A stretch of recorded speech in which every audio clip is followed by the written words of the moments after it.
a lot of diagnosticians will judge someone's autisticness based on whether or not they are quote unquote social.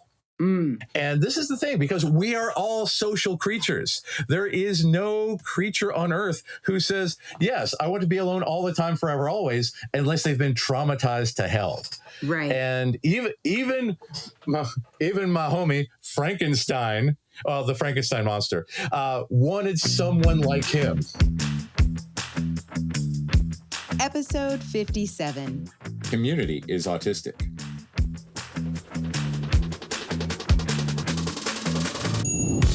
Welcome to the Autistic Culture Podcast.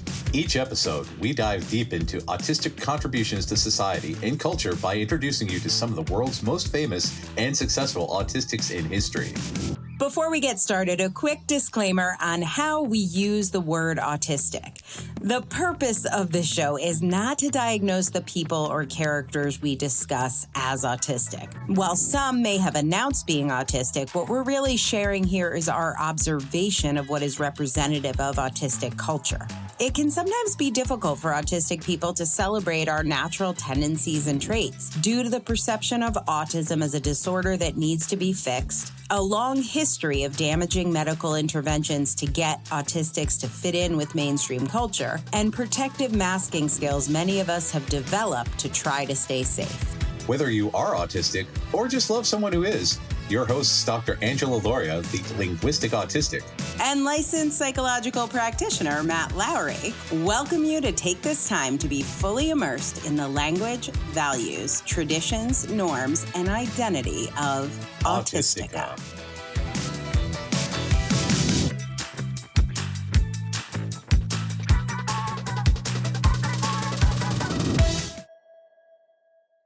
Hey, Angela.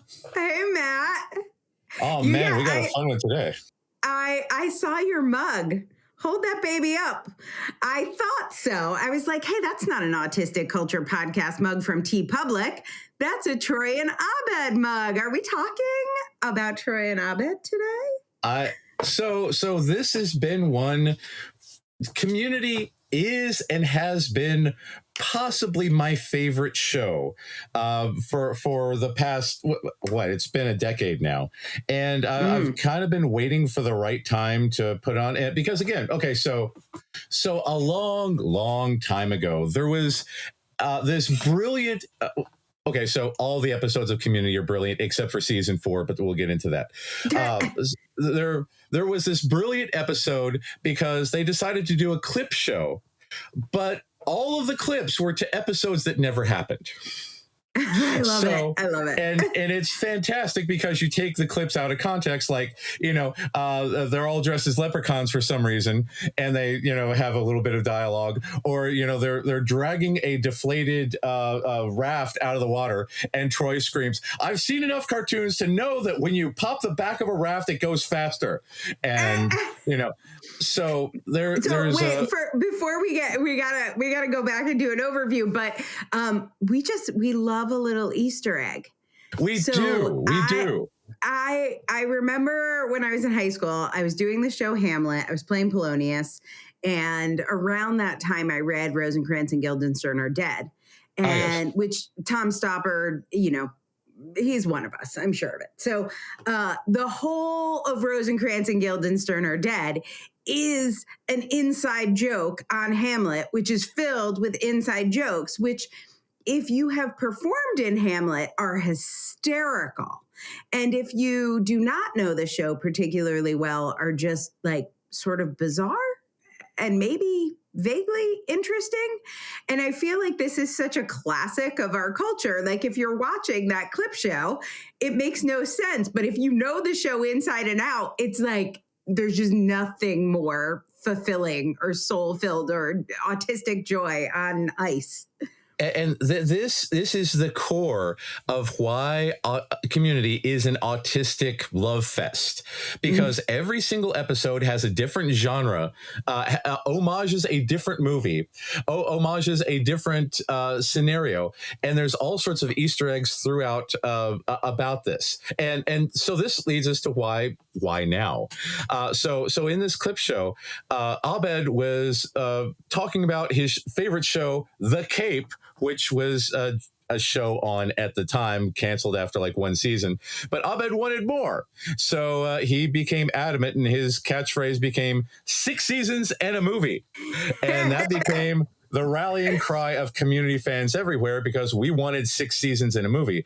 And as prophesized, we finally got the 6 seasons, but we still didn't have the movie. So now, yesterday, as of the day that we are recording this, Donald Glover revealed the plot of the Community movie that will be shooting as soon as it was going to shoot last year, but the writer's strike happened. So they obviously didn't strike because the writer's strike, or they didn't record because of the writer's strike. But they're planning on shooting it this year and releasing it on Peacock later in 2014 for an anniversary show. So the plot of the Community movie, as revealed by Donald Glover, is that Abed, our favorite autistic protagonist, we'll get into him in a moment. If you haven't seen the show, you're in for a ride. So Abed Nadir is clearly autistic, and he, after the show, went on to become a famous film director. So he's coming back to Greendale Community College to do a documentary about the reunion. So it's a reunion show about a reunion. So meta. It's very so meta. It's so meta, and oh my God, yes, of course that works. So with that, it says, oh yes, we've got enough information here to get people excited, so you can have time to binge the first 6 seasons, right? Or at least binge it up before the movie. Yes, so you will be in the know, and you will know the Easter eggs, and you will be equally delighted by whatever movie is coming. Because again, keep in mind, so the Community series and all of these people are supposed to return, include such people as John Oliver, Donald Glover, Jim Rash, Kim Jong, Joel McHale, and it was directed by the Russo brothers, who directed 2 of the biggest movies of all time, Avengers Endgame and Infinity War. And okay, makes sense. I didn't know they were involved. Yeah, they got their start on Arrested Development and Community, and for the first 3 years of Community. So let's go back to the beginning here. Yeah, okay. Community is a show about a community college, and it was created by autistic man Dan Harmon, who didn't know he was autistic when he started writing it. But he saw him. He wrote it about his own experience at a community college, and he saw himself as somewhat of an asshole. So he decided to include character names like, let's see here, Abed, based on his friend Abed Geith, and Jeff, based on his friend Jeff B. Davis from Whose Line Is It Anyway? So he decided he made himself the Jeff character, because Jeff is a failed lawyer who, did not have a bachelor's degree, but went to law school, and he's conned his way through everything, and he's a big liar, and he's Joel McHale being as smarmy as he can possibly be. And while he was doing this, he decided to include the character of Abed, but he didn't base it on his friend Abed. He decided to the plot of the first Community episode, in the first 2 minutes, Jeff asks, "What's the deal with a hot girl from Spanish class?" Abed says, "I only talked to her once while she was borrowing a pencil, but her name is British. She's 28. Her birthday's in October. She has 2 older brothers. One of them works with children who has a disorder that I might want to look up." And then later in the episode, Jeff screams, "And you have Asperger's." And so it turns out that... Oh, and folks, 2009 Asperger's. That was was the diagnosis. Yeah. We got it. You don't need to send us notes. We're with you. We don't use that word anymore. It was 2009. Okay. Yeah, the world has changed in the past decade and a half. In good ways. Well, in some terrible ways. But yeah. For autistic advocates, in good ways. And that's the thing. So in creating this character of Abed, Dan Harmon tapped into something in himself, because Dan Harmon sees the world as a collection of movie references and tropes, and puts all of his writing in trope form. He relates to other people as tropes, as bits. If you watch the fantastic documentary Harmontown, you will see this in action. one time during the recording of his Harmontown podcast, he said, "Hey, anybody want to play Dungeons and Dragons?" And autistic dungeon master extraordinaire Spencer Crittenden says, "I would like to play." And he just happened to bring all his D&D material, a big thing of dice, and they became the best of the friends forever. So, but as Dan Harmon was continuing to write this character of Abed, who saw the world as movie tropes just like Dan Harmon does, people kept saying, you know, that guy's really, really autistic. And he said, well, you know, he's kind of based on me. And like, I think that you're autistic. And so there is a quote here. And let's see here, because I've got so many quotes. Let's see. Hit me with it. Or I'm going to start telling you how I see the world in Crowded House lyrics and assign songs to everyone. Okay. Here's a quote from Dan Harmon, and you can read that while I find the other quote. Okay. This is actually, I think, about Dan Harmon, but it says, Dan Harmon, who suffers from Asperger's syndrome, this is me suffering from Asperger's syndrome here, appeared to be the perfect fit for Danny Pudi's portrayal of an autistic character. He tends to relate more to the film and the television industry than to people, and he lacks the ability to comprehend other people's feelings. Okay. When Harmon began writing Community, he assumed that Winger would be the most fitting character to represent the show. Abed, a character on Community, is a fictional character created by Dan Harmon. He assumed he was inserting himself into his show unintentionally, and he took online Asperger's tests and concluded he might be on the spectrum, as many of us did. In the show notes, we've included a link to a YouTube video where he's talking to, I believe, Kevin Pollak about this moment. And this is what he said about that. He said, I remember you saying on the podcast that you diagnosed yourself as autistic based on an online quiz. While I was researching autism, I was taking these quizzes and I was like, oh, I have something in common with this character that I'm trying to get accurate. I definitely don't think that an online quiz or someone's gut feeling should be used for diagnosis. I would like your thoughts on that last part. That's how I originally figured out my own self-diagnosis. Well, that's the thing. And he's even talked to Steve Silberman of Neurotribes on his podcast. And he keeps downplaying this because one of the things about the fans of the show and the fans of, as you know, it says on here that there's a lot of autistic fans who relate to the show. There's a lot of autistic fans who are fans of Harmontown and Dan Harmon's works. And Rick and Morty. Oh God, Rick and Morty is so autistic. And Rick and Morty is all about Dan Harmon's personal experience with being a giant jerk in his relationships, being an alcoholic, and just feeling alienated and traumatized. And then he started going to therapy because he went through like 8 therapists that didn't work, and he was very turned off of therapy. And then he finally found someone who did work. So exactly. So now that he's healing, Rick on the show is also healing in relation. But this is the thing. He realized that a lot of people went through a lot of effort because we live in a world where getting an autism, it turns out only like 3 licenses can diagnose autism professionally. I just happen to be one of them. Let's talk about, so one is like a neuropsychologist. Is that what it is? Neuro something. And then what are the others? PhD, PsyD, and LPP. And I happen to be an LPP because I just didn't want to supervise people. I am. You know me. And that's the thing. It's so hard to get an official diagnosis.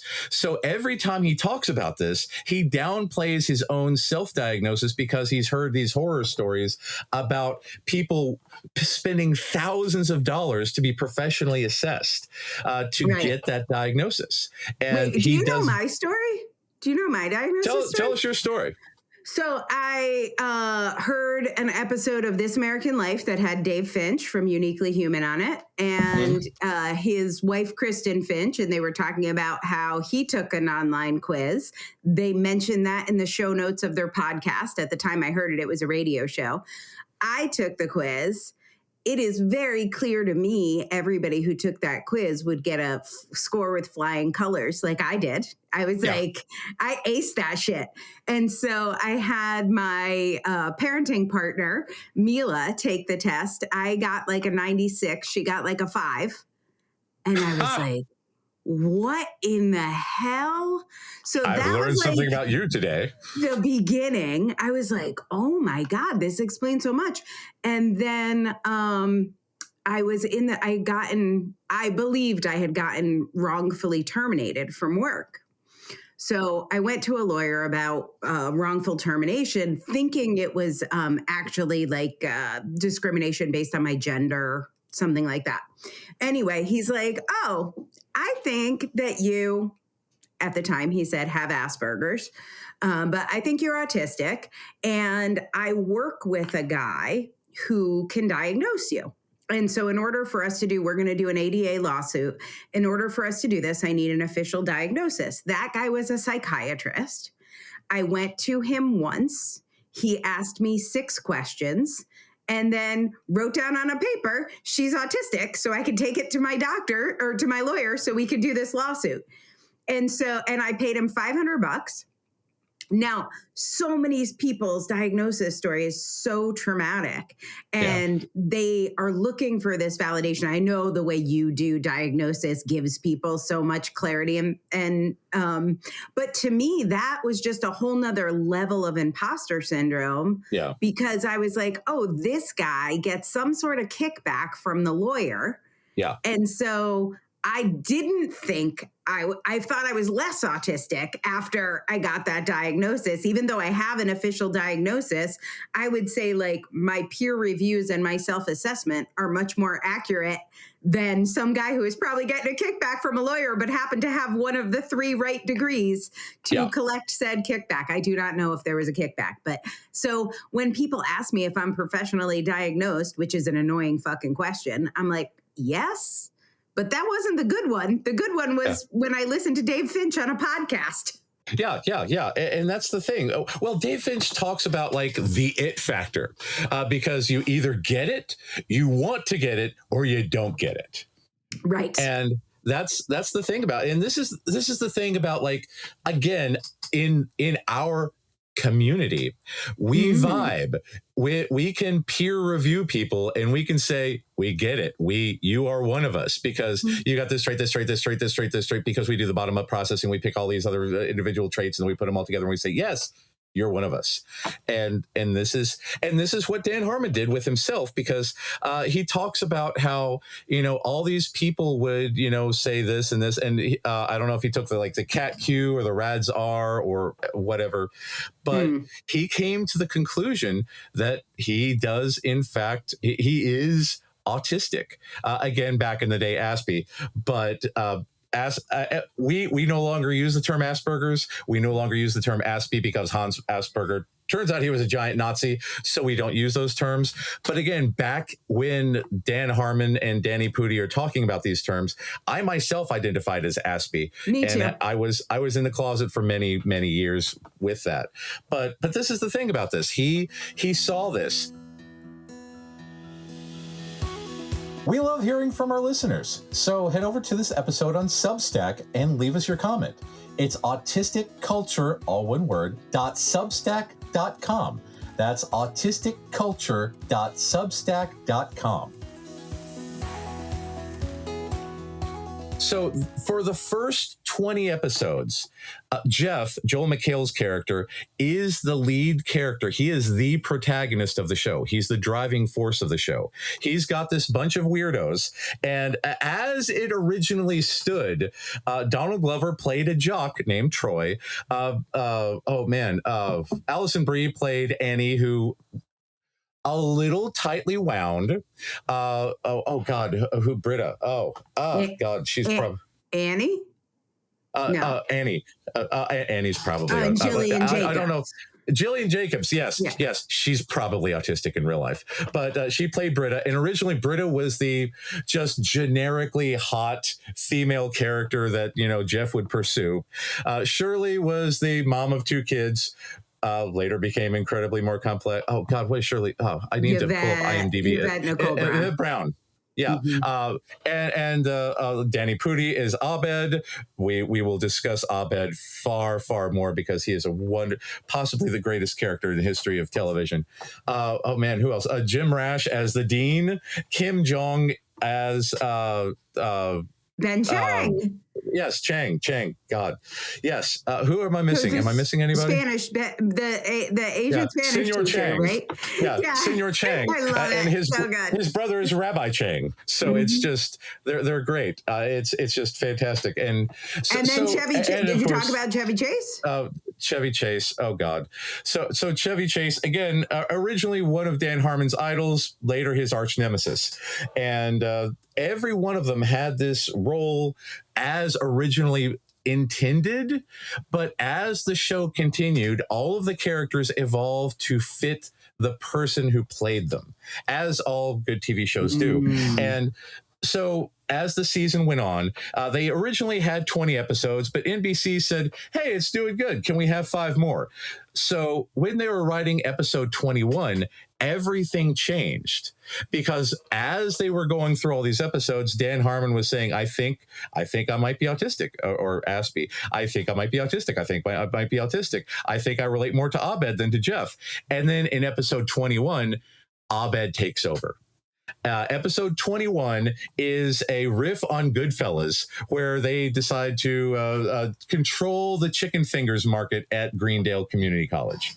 And there is a conversation between Jeff and Abed where they say, yeah, we're like we're like Michael Knight and Kit. Yeah, and then they couldn't agree on who's the driver and who's the car. And this was Dan Harmon in his brain. That's the moment he switched over and realized that he's Abed, not Jeff. So that's when Abed became the protagonist of the show. And so this is the thing about Abed. Abed is of 2 worlds. He's played by Danny Pudi, who is half Indian and half Polish. His dad is Indian, his mom is Polish. But on the show, since he's based on Dan Harmon's friend Abed, Abed in the show is half Palestinian Gazan and half Polish, because his father is from Gaza, which given the current situation of the world, that might be a big factor in the movie, and his mother is Polish, meaning that he's Muslim by religion, but he also loves to celebrate Christmas because his mom loved Rudolph the Red-Nosed Reindeer. So he is already walking between 2 worlds. He never quite fit in either, and he never quite fit in anywhere else because he's quite obviously autistic. And throughout the show, they make several references to him being on the spectrum, to the way that he processes the world, to the way that he there's an episode that is a riff on RoboCop, because all of his female friends are being bullied by other women. So he decides to go into full-on cat mode and just use his bottom-up processing to viciously catty all the other women, like talking about how their lips are too big or their eyes are too small, and pointing out all these details. And he becomes a threat to himself, so he has to self-destruct because he doesn't want to be that kind of catty person. But he is a character that is a fantastic autistic role model because he doesn't have what we call Pinocchio syndrome. Do you know what Pinocchio syndrome is? I don't know. Do I have it? Is it your nose gets bigger when you lie? Pinocchio syndrome is a trait commonly found in a lot of autistically coded characters, where they say, I wish I was a real boy. And they want to be neurotypical, and they want to have emotions, and they want to have parties, and they want to whatever. Abed does not care about any of that. He wants to watch movies with his friends. He wants to watch Inspector Spacetime. He wants to have all of the things he wants. He just wants to help his friends. He wants to do right by his friends. He has a community. And again, according to Dan Harmon and all of us, we are social creatures. We all need a community. And contrary to popular belief, because again, there's a lot of, and I'm getting ready to do a Learn, Play, Thrive training on how to do an autism affirming diagnosis instead of the terrible diagnoses that many people get.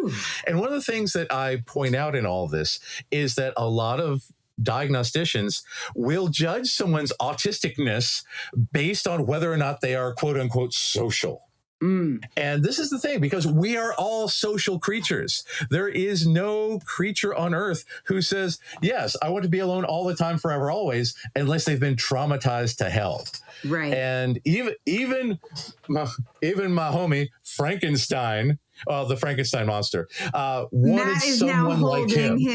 holding his Frankenstein. And if you are a paid subscriber to the Autistic Culture Podcast, you will know about Matt's love of Frankenstein from our exclusive book club, just for our paid members. So he's taken out all his toys, but just one for you now if you're watching on video. Exactly. Yeah. Check us out. And if you would like to hear my rant about why Frankenstein is the greatest book of all time, please join us. That is available. I think we need to stop here for a minute and talk about, there was a quote that I read earlier where Dan Harmon is referring to, he lacks the ability to comprehend others' feelings. And talking about this sense of community, I think we should take a little wander into the theory of mind. Would you like to share theory of mind? Okay, that brilliant idea that works so well for our people. And then we will tell you the stories. So the theory of mind is this bullshit that says that, okay, so when I worked in community mental health, and I publicly apologized for the bad evaluations I did in community mental health, because my supervisor forced me to include theory of mind tests and then would reject autism diagnoses based on the ability to complete these tests. So I publicly apologize. If I offended you in that way, please come to me and I will give you a discount on redoing it in a good way. But this is the thing. So theory of mind, there is a test called the NEPSI, it's bullshit. So who cares? Don't look it up. So don't anyway, even care. There's this test called the NEPSI, and there's a subsection about theory of mind. And there's questions like, Bob and Julie went to the carnival. Bob goes to the tilt-a-whirl. Bob tells Julie he will go to the tilt-a-whirl, but then afterwards he goes to the merry-go-round. Julie is looking for Bob. Where would Julie look for Bob? And an autistic person in theory would say, well, Bob, she would go to the tilt-a-whirl because that's where he is. But no, that's where like a 2-year-old might think, because 2-year-olds don't quite have that ability to take other people's perspectives yet. But again, us as adults, we do. But this is the thing. The whole theory of mind test is based on exclusively diagnosing young cis-het male children, young white cis-het male children. Imagine that. And they misattribute that to all autistic people. So they believe that we don't have the ability. One of my supervisors back in the day, when I told her that I was autistic, and she said, warning, offensive language ahead. This is very offensive. I was offended, so please be offended with me. Yes, so okay. I said, so I was doing at the time, again, back in 2009, 2010, the same time as all this, I was doing what I called an ASPE group, because all of my kids in there were autistic. I'm autistic. I let them know that I'm autistic. They were happy with it. I was happy with it. We were cool. And the supervisor I had at the time said, so Matt, what are you up to these days? And I said, oh, I've got my ASPE group going. And I'm just, oh, Matt, you can't say that word. And I was like, what do you mean? And she's like, you can't say that word. I was like, group? Yeah, like, what no, word? The A word, ASPE. I was like, but I'm ASPE myself. This is how I identify. This is my people. And she said, Matt, you can't call yourself that. That's like calling yourself a retard. So again, please be offended with me. So that's when I see that coming. That's the moment I went deep, deep, deep into the neuro closet and did not come out to any other professional that I ever worked with, even though I worked with other autistic professionals, but they didn't come out either. Now we work together on this global network that I've got. But hi, Jessica. But the whole theory of mind thing was like prerequisite. Like if you had theory of mind, you weren't autistic. If you didn't, you were. It was like a 1-for-1. And this is the thing, because my supervisor assumed that because I was autistic, I didn't have theory of mind. And she says, Matt, I think that you think that something about this situation. I was like, well, I think that you think that I think. So I went all meta theory of mind on her, and she was like, it kind of shut her down real quick because, again, I'm good at theory of mind because this is my jam. I'm a professional. I'm an adult. I have empathy. But this leads into Milton's double empathy problem. Yay, that's what I was going to get to. Awesome. Same segue. Yeah. So Milton, famous researcher, he realized that, again, because neurotypical researchers had these incredible biases about like children and about autistic people, they would misattribute their observations of autistic people and say that the autistic people weren't able to have empathy for the neurotypical people because the neurotypical researchers didn't have empathy for the autistic people they were studying.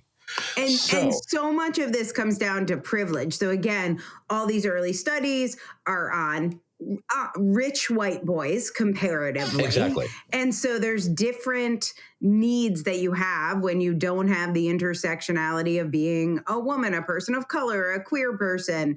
And so they had the privilege to act in certain ways.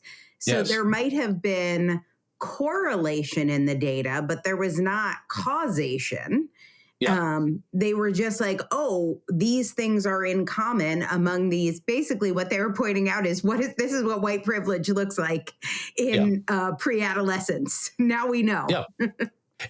And this is the thing that leads to all the biases. And so this is why neurotypical people assume that autistic people want to be alone forever, that we are incapable of relationships, that we don't want friends, that we can't ever empathize or be empathized with because we're so alien. But I think that Dan Harmon says it best later on in the interview, where he says that you have a fairly large number of fans with Asperger's. What attracts you to that kind of character? And he says, I relate to them. Whether or not I actually have it, the shape of my personality, the condition that I'm in my life, I relate to people who feel alienated. I relate to people who feel like they're somehow fundamentally cut off from people on a level that normal people take for granted. When I found out there was such a thing as that, I was like, I know how this feels. Looking at the world through plexiglass, hands up against it, not able to feel on a primal level what other people are feeling. Because again, as the character grew, as he started to research all this, he realized that he wasn't the problem, that it was society, that it was all of this other like nonsense that came into it.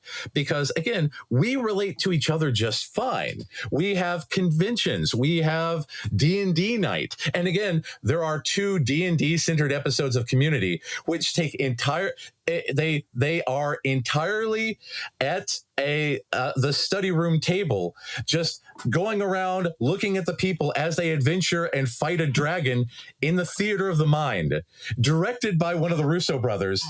And they got an Emmy for just having a D&D adventure. And it's fantastic because it's not about, it was all about relationships. It was all about the intense bond that you feel with these characters because, again, friends, family, fictional characters. We identified with these characters. We wanted to be on Neil's side to get the sword of Duquesne back from Pierce the asshole.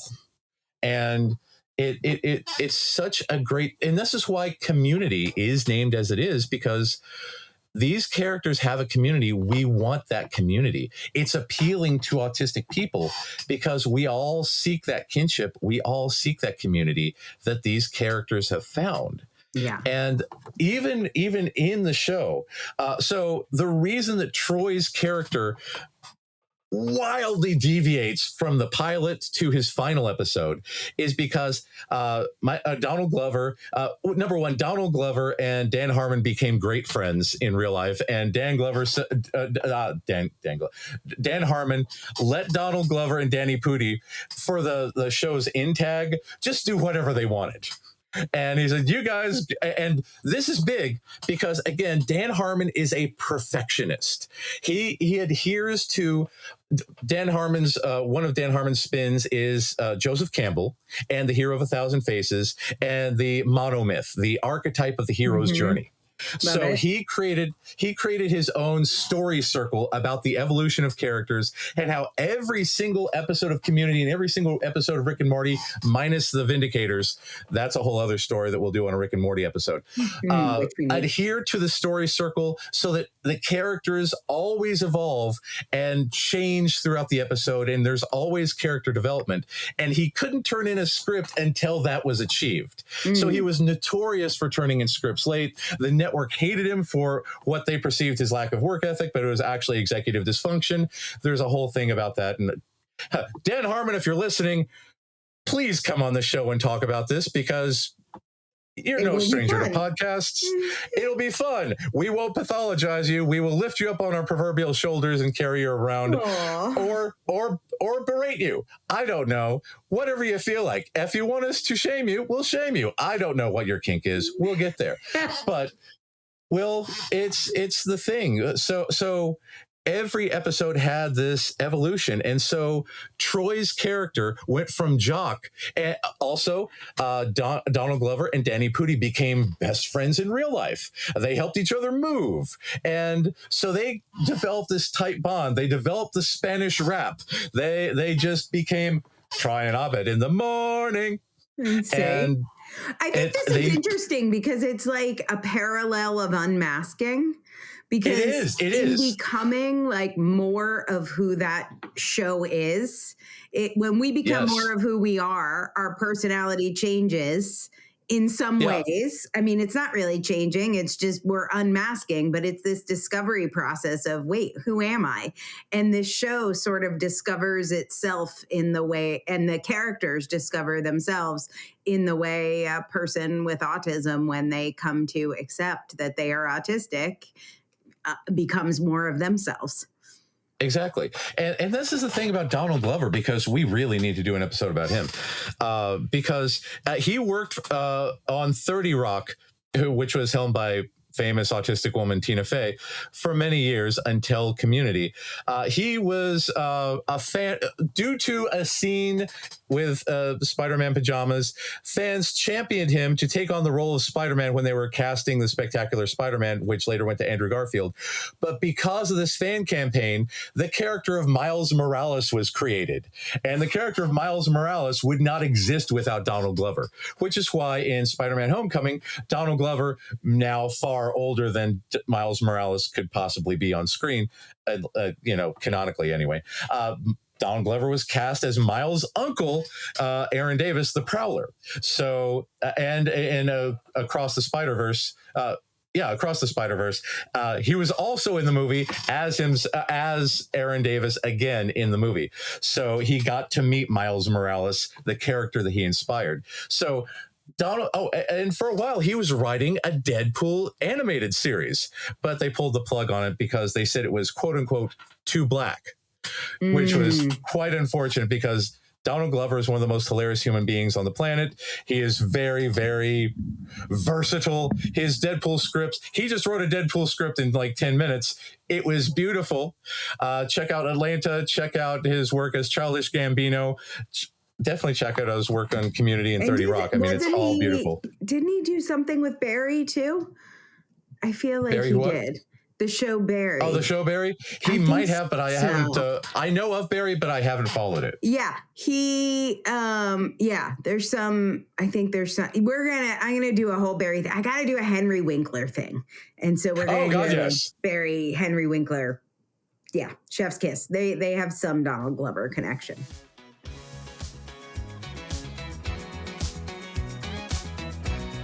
We are thrilled to announce the launch of the Autistic Culture Podcast TeePublic Store. Woohoo! You can now get t-shirts, hoodies, mugs, and more featuring original designs related to autism and our show. Whether you want to showcase your autistic pride, spark conversations, or just share your love of the podcast, we've got some cool merch options for you. And guess what? Our paid subscribers on Substack get a special 10% off code for the store. If you subscribe to our newsletter at autisticculture.substack.com, you will get exclusive subscriber content plus a 10% discount code you could use at our TeePublic merch store. Every purchase helps support our show, so if you want to proudly display your autism ally status and values, browse the store today, and be sure to tag us on social media showing off your gear. We just want to say thanks to all of our listeners and our paid subscribers, especially, for making this podcast possible. All of the money from our TeePublic store goes to pay our amazing staff, and we could not do this without your support. We hope you love the merchandise. I love it. Matt? I'm very excited about it. I can't wait for my mugs and magnets and stickers and various pillows to show up, because there's a certain source of pride that comes from having your quote on a pillow. So I'm excited. Find us at TeePublic or look for the link in the show notes.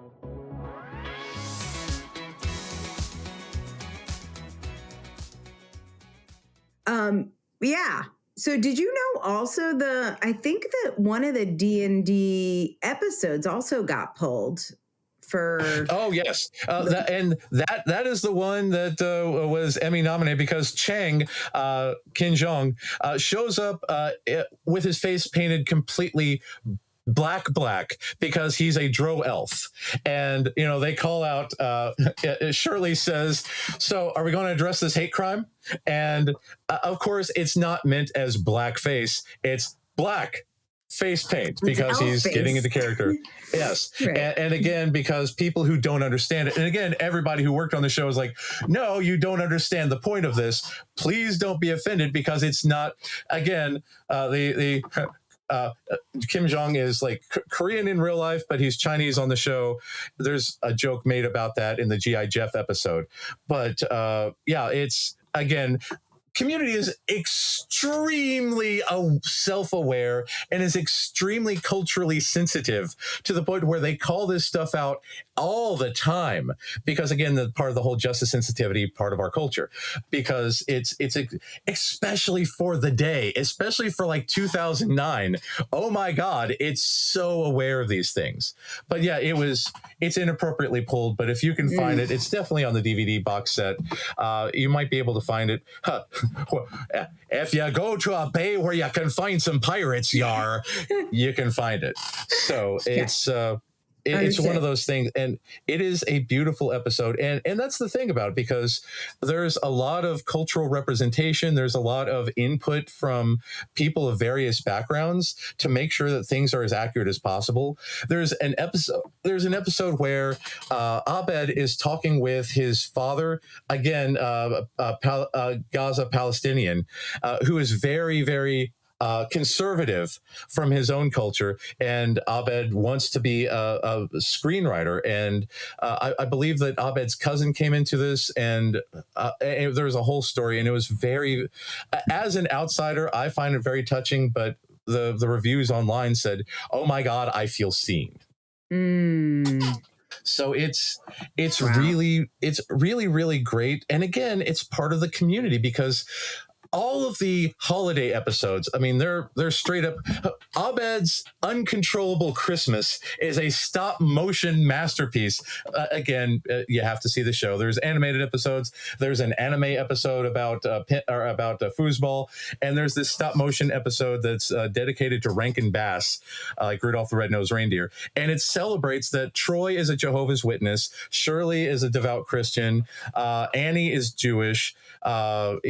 Everybody's backgrounds are represented, and it takes into account these different things, but that's what makes us community, these differences, appreciating these differences. And that's fantastic in that way, because they love and accept each other despite, in favor of all of these unique aspects of themselves. For when it's Troy's birthday, they are fully aware that Jehovah's Witnesses cannot have birthdays. Right. So they sing "To You" without the rest of the song, because there's no mention of happy birthday. They're just singing, and they give him a cake that says, "Please enjoy this cake that is coincidentally imparted upon you on the the numerological day of your birth." And it's like, "Oh, thanks, guys." And there's a whole Aw. rap about him being a secret Jehovah Witness, where he has to infiltrate Christmas and act like James Bond would, and trick Santa into thinking that he's, a believer. But then he goes so undercover that no one ever discovers he's undercover, and he might just have to love Christmas for the rest of his life. And again, a Jehovah's Witness and a Muslim celebrating Christmas together. This is the kind of It thing, sounds because like again, the beginning of a joke. yeah, and that's the thing. They all genuinely love each other. All these characters are full 3D people with all of these wants and dreams and everything. And this is where Danny Pudi's journey came in, because Danny Pudi said this when asking about how he prepared for Abed. So this is the thing. Autistic fans of the show look at Abed.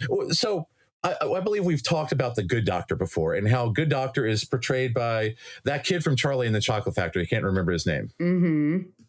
And he's not autistic, and his body language is off. His cadence and rhythm is off. Danny Pudi nails the body language. He nails the looks. He nails the language. He nails all of this. And it's the most genuine representation of autism, at the time. It's like when we talked about Wednesday. It's like you can clock it, even if the actor doesn't know they're autistic. If the more you become familiar with autistic culture, you can kind of clock those traits, whether the actual actor knows it or not. So exactly. So this is what Danny Pudi said? Yes. Is this it? About the character Abed. He said, I guess that's a good way of looking at it. I don't know if I ever specifically set out with that intention, but I believe part of that's true. I always thought he was full of emotions. He just didn't know how to display them, or didn't know how to deal with that in certain situations. To me, Abed has always had a different approach to emotion than other people. His feelings were just more internalized than most. He understood the experience. He understood Abed. And when asked about how he relates to Abed, he says that he doesn't get the movie references because he's not a movie person. When the writers come up with these things like, you have to do a Batman voice, he said, well, what's that? Well, here's a clip.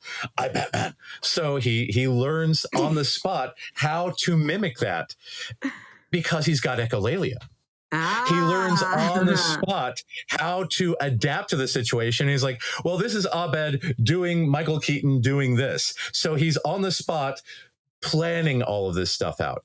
And in real life, it turns out that instead of being a movie person, he memorizes baseball facts. He's a rabid fan of his college basketball team, and he's a runner.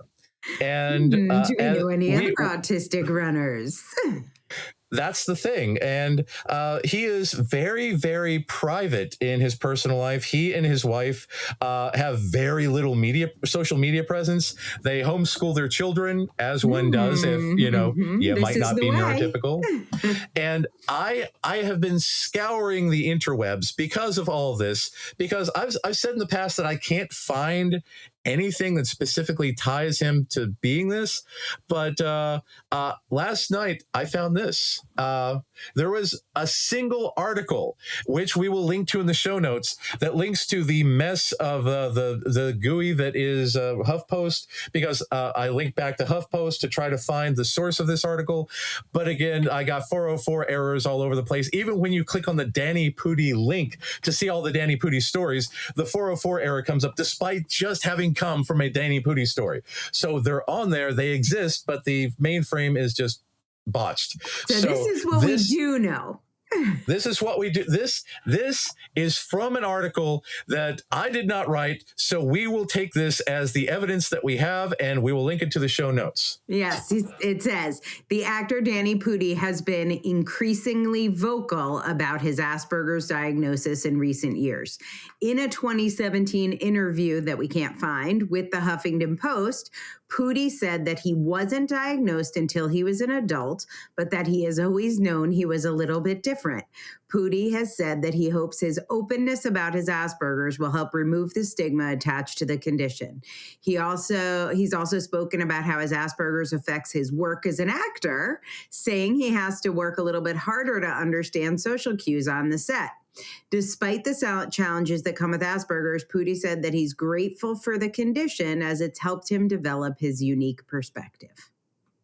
Me too, Danny. So based on the fact that, again, he nails the accent, he nails the mannerisms. There's episodes, if you haven't seen the show, Troy and Abed move in together because they're best friends, and this is what best friends do. They move in what was filmed as episode 303. Their apartment number is 303, but the network shuffled around the order, so they had to add a dialogue over that because it was aired as 304. So Annie says, was it 303 or 304? I can't remember. Because, again, a meta reference to the airing of the episode, because it was supposed to be a meta reference to this. And it's the ultimate expression because it's an episode about the multiverse in Community in 2011, where they accidentally create 7 alternate universes, all of which Abed is essential, one of which Jeff isn't. And it's a whole thing, and they create an alternate. So anyway, long story short, they have an apartment with 2 bedrooms. Troy and Abed have 1 bedroom. The other bedroom is the Dreamatorium. The Dreamatorium is essentially the holodeck from Star Trek: The Next Generation, where they go in and they have space battles, and they have all these wonderful imagination things because we have intense imagination, and this acting and going all the way on such things. This is the way. Our friends, family, fictional characters.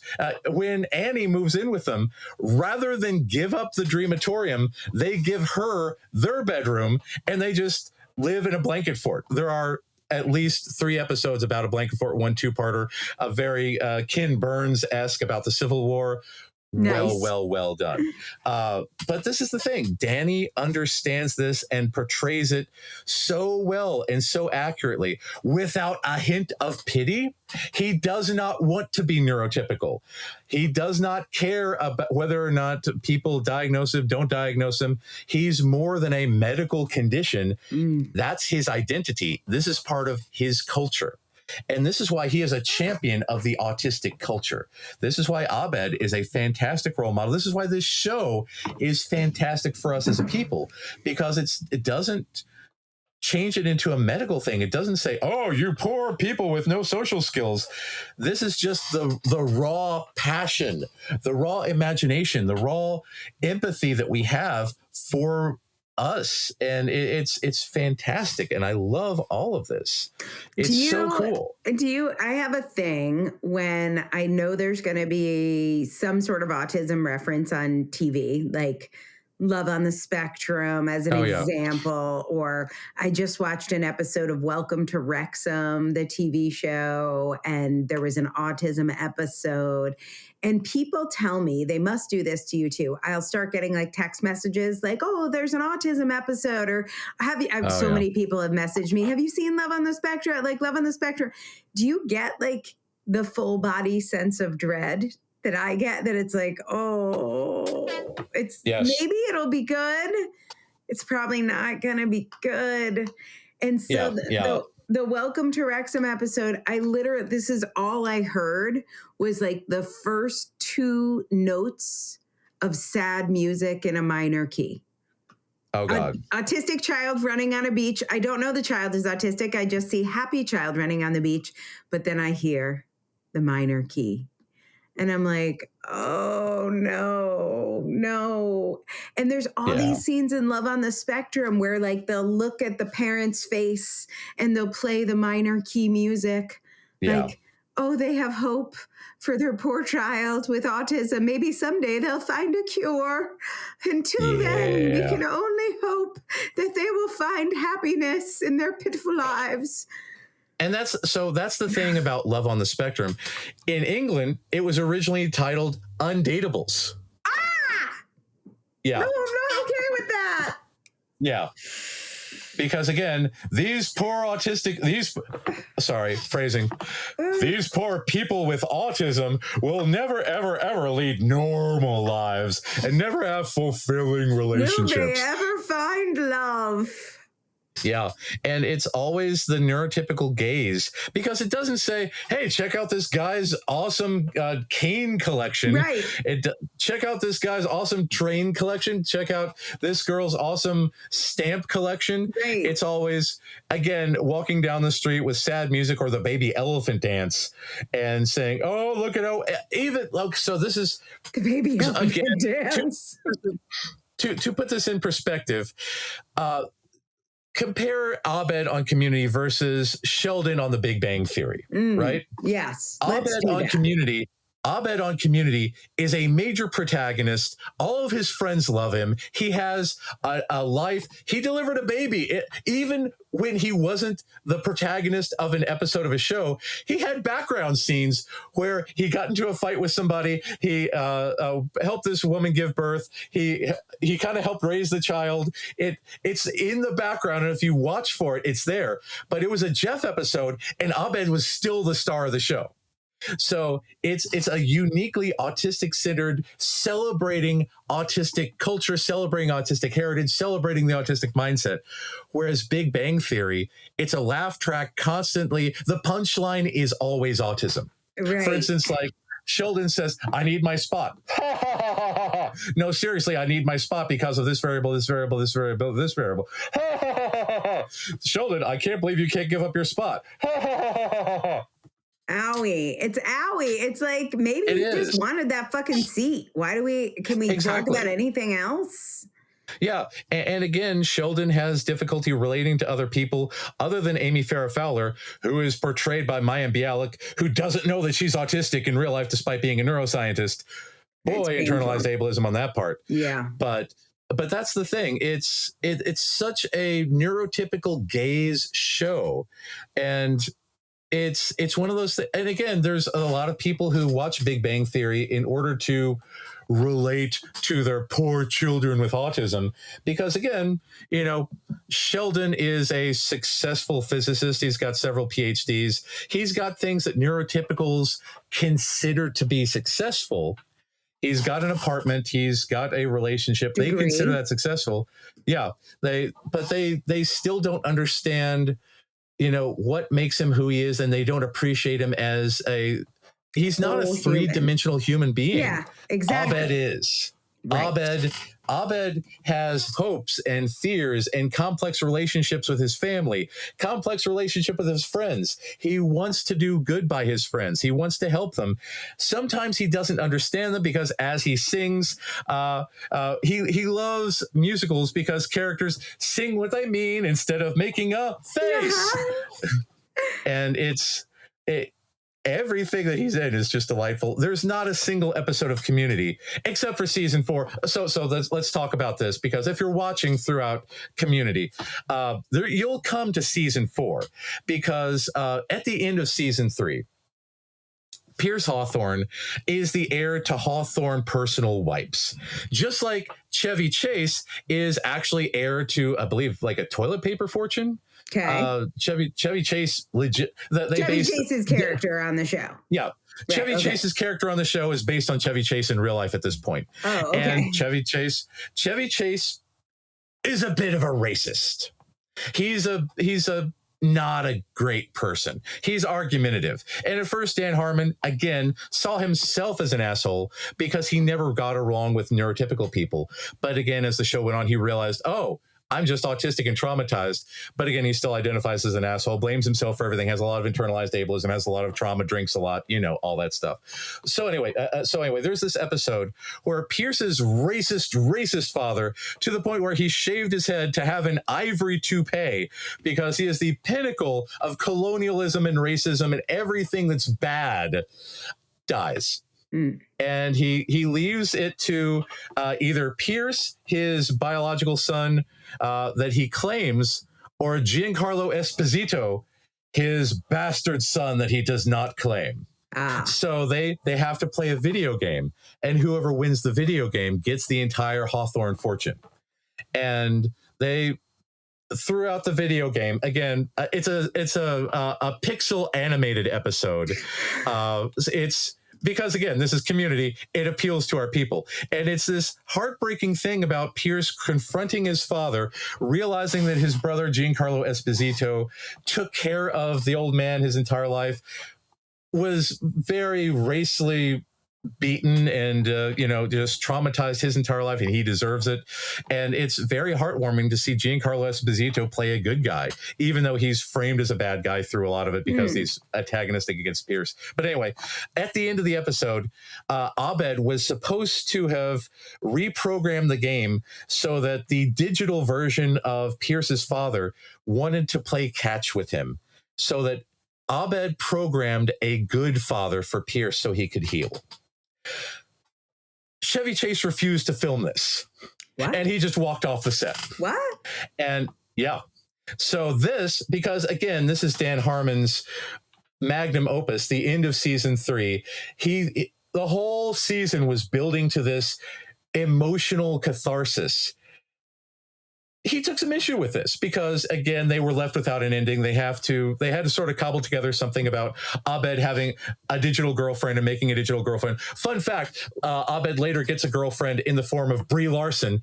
Brie Larson, autistic magnetism. Yeah, she shows up and she's his girlfriend. So, of course she is. It's great. So Chevy Chase walked off the set. He said, boy, Chevy, at the rap party, he said, boy, Chevy Chase is quite the asshole, isn't he? Et cetera, et cetera. Chevy Chase got wind of this, left a horrible diatribe voicemail on Dan Harmon's voicemail. Dan Harmon played it at his podcast for the entire world to hear. Chevy Chase got Dan Harmon fired because at the time, Chevy Chase was a bigger pull for NBC than Dan Harmon. So because of this feud, Dan Harmon was fired from Community, his baby. No. So they, for a year, he had no job. That's when the Harmontown documentary takes place, which again, I recommend that you all view. You might be able to watch it on YouTube for free. It's incredibly autistic. So, but they hired neurotypical showrunners to try to replicate that magic, and the entire year feels off. For instance, they go to an Inspector Spacetime convention, and Richard Ayoade was supposed to star in this show as Abed's online friend, but they weren't able to do this. And Matt, Nardole from Doctor Who. What's his last name? Matt something Smith? Or other. No, Nardole, the bald dude. Peter Capaldi's friend. It is the year that Peter Capaldi and Bill and Nardole, I can't remember his last name, but anyway, he shows up as Abed's online friend. The guy from Bake Off? Oh. Yes. Okay. Yeah. So he shows up as Abed's online friend from Nigeria, no less. And Abed says, yeah, my friend will be here. He's a guy from Nigeria who requested a lot of money for a plane ticket, and he says that he'll reimburse me with a check when he gets here. And they're like, really, Abed? And of course, Matt Lucas shows up from Nigeria and says, oh, yes, here's a cashier's check. I'm so glad you loaned me the money. And so this episode, number one, they kind of botched a lot of stuff about culture, about nerd culture, about autistic culture. But the one thing that is notable about this episode, it's the first time I ever heard the word neurotypical. Oh. Because Matt Lucas at one point tells Abed, they don't get you. None of these people understand you. They're all neurotypical. We are not. And it's fascinating because Matt Lucas wants Abed to choose him over Troy. And Abed makes a choice. He says, no, Troy is my friend, regardless of his neurotype. I am Troy's friend and he is my friend. And it's one of those things because even without the showrunner's awareness, they introduced this aspect of community because, we are often drawn to our own neurotype. We are understood by our own neurotype, but we can be friends with people of other neurotypes who understand us because that's what makes our community. But again, I'd never heard the word neurotypical before that. And that's what led me into research about the labels neurotypical.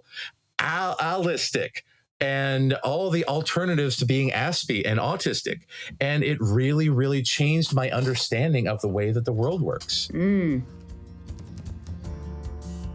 We love sharing stories of autistic culture, and if you are seeing yourself in any of these stories and you're wondering if maybe you're one of us, or maybe you're already diagnosed or self-diagnosed, and you want to know if Matt can help you live your life better and be more authentically autistic, check out his website at mattlowrylpp.com. That's Matt, M-A-T-T, Lowry, L-O-W-R-Y. And then that LPP, it stands for Licensed Psychological Practitioner. So head on over to mattlowrylpp.com and learn more about working with my buddy Matt.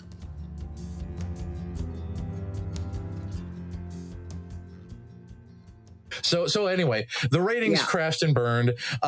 During this time, Chevy Chase, while Donald Glover was around, kept using the N-word. What? Yes. Wait, Chevy Chase is an asshole? I had no idea. I remember. Do you remember on Saturday Night Live, the Bee skit? Yeah. John Belushi Bill Murray once got into a fist fight with Chevy Chase behind the scenes of Saturday Night Live, and they had to put makeup on him. So when Chevy Chase left Saturday Night Live and Bill Murray replaced him, Chevy Chase came back to host, and Bill Murray got into a fist fight with Chevy Chase because Chevy Chase was a giant asshole. And if you go back and watch the episode, you can see the moment that they got into the fist fight. But again, Chevy Chase likes to use the N-word a lot. And because Dan Harmon wasn't around, he decided to take that opportunity to do this. And that was a big influence in Donald Glover's decision to do a Black-centered show, Atlanta, because he was like, I don't know if I can continue working for these people who are going to continue to mistreat me. I need to go off and do my own thing. Wow. And that's why I'm here at the Autistic Culture Podcast, Matt. Yeah, exactly. Sometimes you just got to be with your people. Exactly. So prior to this, there was a documentary episode where Pierce, like Chevy Chase, is being an asshole, and Pierce pretends to be dying and pretends to give everybody what they want. And he knows that Troy, Donald Glover's character, is a big fan of LeVar Burton. So he somehow gets LeVar Burton to actually show up and talk to Troy. But Troy has perception sensitivity. He's afraid of being rejected by LeVar Burton. So every time LeVar Burton says, "Hi, I'm LeVar Burton. I hear you're a fan," Troy just is shocked and terror and paralyzed and can't move, can't speak, and just runs to the bathroom screaming and crying, "Butterflies in the sky," and is "Send phasers to love me." And I told Pierce I only wanted a picture. You can't disappoint a picture.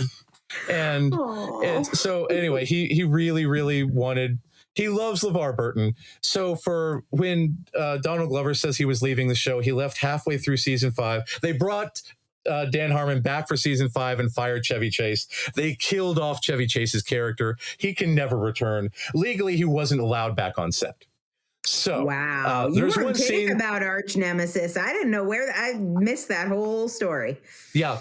Chevy Chase is a terrible, terrible person. Okay. So he wasn't allowed back on set. They filmed one scene on a green screen with Pierce as a hologram, where he was legally required to apologize for his misdeeds, ending his character arc on the show. But when Donald Glover decided to leave to do his own things, to be Childish Gambino, to do Atlanta, to do all the things to make him feel free, his send-off was that Pierce left him his entire fortune on the condition that he travel around the world to find himself and be his own man. Lovely. Just like Donald Glover left to find himself and be his own man. And one of the conditions of that is that LeVar Burton was his co-captain.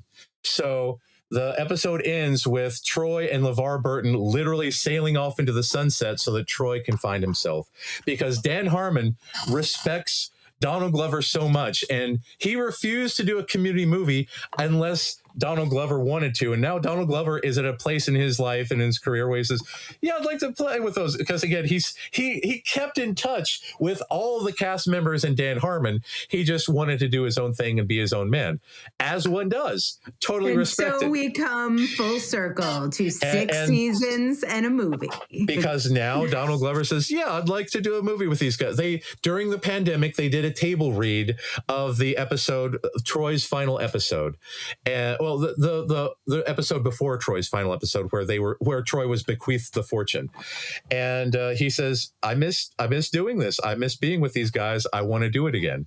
So now that Donald Glover gave the go ahead, Dan Harmon started writing the script. They started making plans. They started, doing the budget. And now it will be shooting sometime this year whenever everybody is free.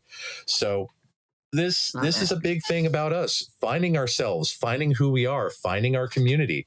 This show represents the best autistic culture has to offer.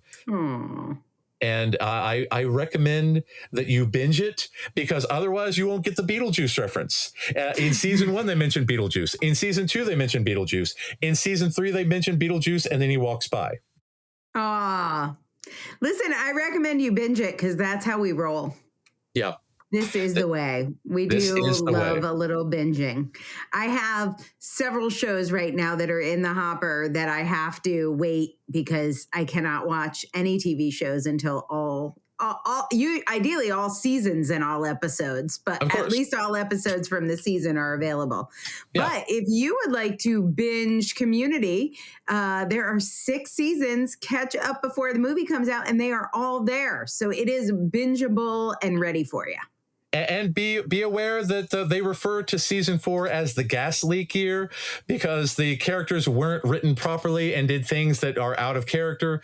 Also, keep in mind that Jeff Winger, Joel McHale's character, was fully intended to be a son of Bill Murray's character from Stripes, and that Dan Harmon really, really wanted to get Bill Murray, Chevy Chase's arch nemesis, before Dan Harmon, to come on the show to play Jeff's father. But again, the season 4 showrunners didn't know that plan, didn't follow the plan. So it's not necessarily canon according to Dan Harmon. So season 4, not necessarily canon. Watch that at 1.5 speed. Yeah, exactly. So get through it so you can get to season 5 where everything's back on track. So, but go check it out. But on that note, so Angela, what was your favorite part about being autistic this week?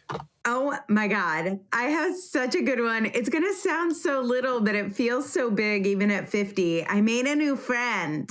You made a new friend? I did, and it was so fun. So I am moving to England, and so I reached out. There's a lot of great autism communities. Did you get Russell T. Davis?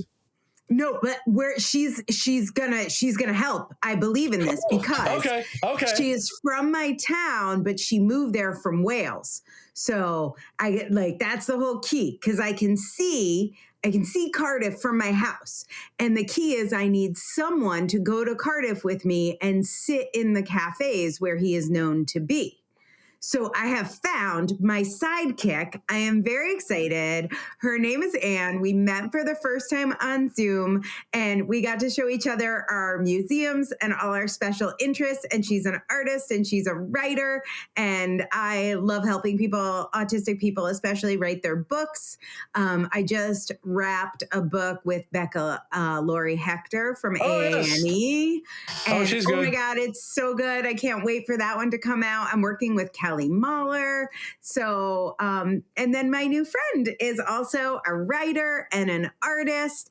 And then we talked about all my new safe foods that I have to find.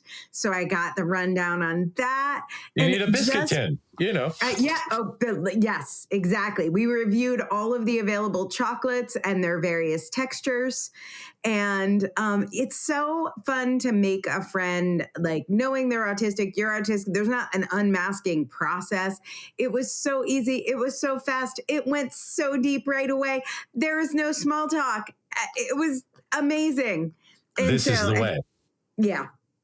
I really do have to say, making autistic friends, it's just a game changer, especially when somebody is aware of their diagnosis. They've been doing work. I think and got her diagnosis like 7 years ago. So like, yeah, it's just a game changer. And having that social model of autism, what we call autistic culture, it's so fun to like share things. It's like I'm moving somewhere and there are people from my culture there. So there are autistic people everywhere. That is beautiful. That is fantastic. Congratulations. I will cheers you with my square water. How am I going to get, they better have square water in England. Do I have to send over crates of square water? My son loves the square water bottles. We get the square water. Square water just tastes better because it's in a square. It does. The molecules are square. I am holding my, and it doesn't, this is the thing. It's water in a crinkly bottle. I can't drink that shit. It goes near your ear. Listen to this. No noise. Right near the microphone. No crinkle. It's smooth. I could rub it on my face. Fiji water. I like. Anyway, okay, that was my ad for Fiji water. Fiji water. If you would like to sponsor this show, Dino Nuggets. We would like sponsors. We have McDonald's. We will feature your chicken nuggets and fries. Call us. You know our number. We'll eat chicken and fries while we're talking. We will. Yeah. Yes, exactly. Call us, Joe. Dan Harmon, if you're there, Danny Pudi, if you're there, if someone has forwarded this podcast to you, if you're just an avid listener of the podcast, please come on. We'd love to have you. We will, again, either celebrate you or berate you in a harsh manner, whichever kink you like. Per your request. Yeah. Just tell us what you like ahead of time. We'll fulfill it. We want you here. We value you. So, thanks you guys for all your comments, for struggling through how to use Substack and find us. You go to autisticculturepodcast.com. Then it's going to give you like a gate. We're not pro gatekeeping. It's just how Substack works. And it's a really neat place to put all our stuff, meaning neat and tidy, not necessarily cool. I hear they also let Nazis on there. We don't necessarily like that. Not big Nazi fans. We keep out the Nazis. Yeah. So what we like about Substack is they distribute our podcast and they let us put all of our content there. We've got some great guest blog posts you can find now. Autistic Anne, shout out to you, our first guest blog poster. So if you want to share with us, the instructions are there. You guys have been great at giving us show ideas. I think we've got like 30 in the hopper right now. Keep your ideas coming. We have Q&A calls with Matt and I. If you want to meet us, maybe we could be your friends too. We do live calls for our paid members. And so we would love to hear from you. We got one coming up really soon. If you join us, it's $8 a month. That goes to pay our autistic staff that help us keep this place running on time. And then you get to meet us and be in our secret book club. So we hope to see you on the other side of the gateway. So that's what I got. Join us, won't you? Join us, won't you? Anyway, or don't. We're the podcast will always be free. No pressure to pay. Capitalism is weird. We don't get it either. Just have bills to pay. All right, everyone. We'll see you next week on the Autistic Culture Podcast. Ciao. Have a good one. Thanks for listening to the Autistic Culture Podcast. If you like this show, you can help other people find it by taking a few minutes to rate and review on Spotify or Apple Podcasts. You can find out more about writing your book with me at differencepress.com. That's difference, DIFFERENCE, press, PRESS.com. Or getting a psychological evaluation or consult with me at www.mattlowrylpp.com. That's MATT, Matt Lowry, LOWRY, LPP, as in licensed psychological practitioner.com. We hope you enjoyed today's episode. And remember, no one ever changed the world by being like everyone else.